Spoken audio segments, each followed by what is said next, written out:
So what was it like leaving the farm to go off to college? Was it traumatic in any way? Or did you live on campus?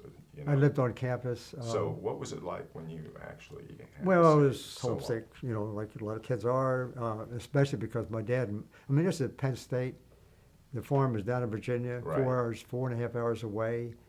That year though, my dad had an invitation from his brother to come to Florida to help manage a new cinder block mill that he had there. Mm-hmm. And they thought, what the heck? They took off a year, left the farm under the care of the farmhand, Mm-hmm. went down to Florida for a year. So when they dropped me off at Penn State, they drove to Florida. So I got home one time that year, that first year, Christmas time.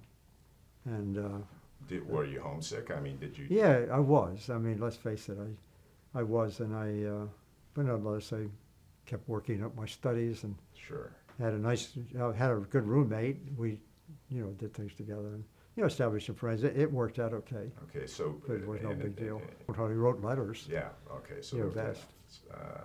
So that you remained in contact, but it must have had some effect on you. I mean, Yeah, that was very exciting to go to Florida because I got to ride my first plane ride in 1952. That was a big deal. yeah, Flying to Florida, coming back on a train, 22 hours long. I remember that. That was 22 hours. 22 hours coming back. And yeah, you remember those kind of silly things. But I had a good time when I was in Florida. It was a great fun time. But that's one time that whole year I got to come back, Right, go home. right. And That must have been a nice homecoming. yeah, it was. That was really good. My mother was working at a drugstore, and my dad was working in a cinder block plant, and Mm-hmm. whatever. But my brothers were there, my sister, and we had a lot of fun. Did you have any idea at the time that you would become what some people would call a revolutionary in your field? Oh, no. I don't know whether it's true or not, but anyhow, I didn't have. Actually, I was so purposeless. I can say when I went to graduate school, almost to the point of being ridiculous. I was taking a master's degree when I went to Cornell, and I didn't know anything about graduate work. And I was working with this famous professor, and so he gave me some work to do because that's part of the deal. You have to do some work. Right. My job was to go out to the local barn where they had some laboratory animals and clean the cages.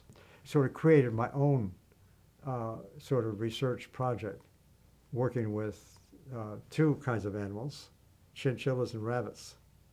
Chinchillas are little animals, live in the trees in South America, in the Andes. I didn't know they lived in trees. And they basically, they're a very expensive fur. Yeah. And I was learning that in my beginning courses on nutrition and stuff like that and biochemistry, that the chinchillas could digest fiber quite well.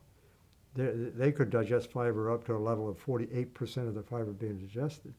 The rabbits were only about half that. Well, the rabbits were considered to be pretty good fiber digesters. They were both eating plants. And I learned something about bacteria being in the guts of these two animals. Mm-hmm. And they're what allows, because we can't digest fiber, I knew that much, but those two animals could. One of them twice as much as the other. So I thought, well, there's organisms in the cecum, we called it, of the two animals that might break down the fiber. That's the guts. The gut, right. Yeah. And the large intestine area. Right. So I decided to do a little study, and it was totally mine. I came back and told my professor this is what I wanted to do. I said, well, why is there some way we can get the rabbit to digest more fiber if I took the organisms out of the gut of the chinchilla and gave it to the rabbit? That was my master's thesis.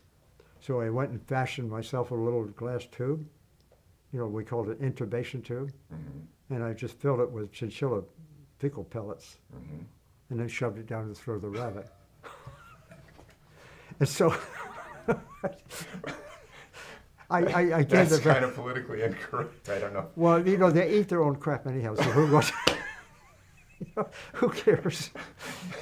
Why? Anyhow, why the hell do they eat their own crap? It's called coprophagy. There's a formal term for it.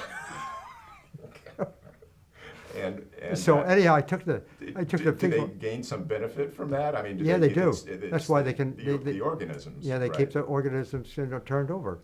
And so I gave it to the rabbits. You learn something new every day. and you know, their ability to digest fiber, it went up. I said, wow, this has to be the first probiotic experiment ever. It's the first fecal transplant study ever. And now these Fecal crazy people, transplant. yeah, That's these scary. people are, you know, you see it on the internet. They're talking about fecal transplants, you know, and they're talking about the microbiome, and they're talking about the microorganisms like it's all a new deal. I did that, you know, 50 years ago. You know, and so, you know, Clearly, they didn't read the master's they didn't read my thesis. manuscript. Anyhow, that's what I did for my master's. But I was into doing that, cleaning cages, washing glassware, and I didn't know where this was headed for.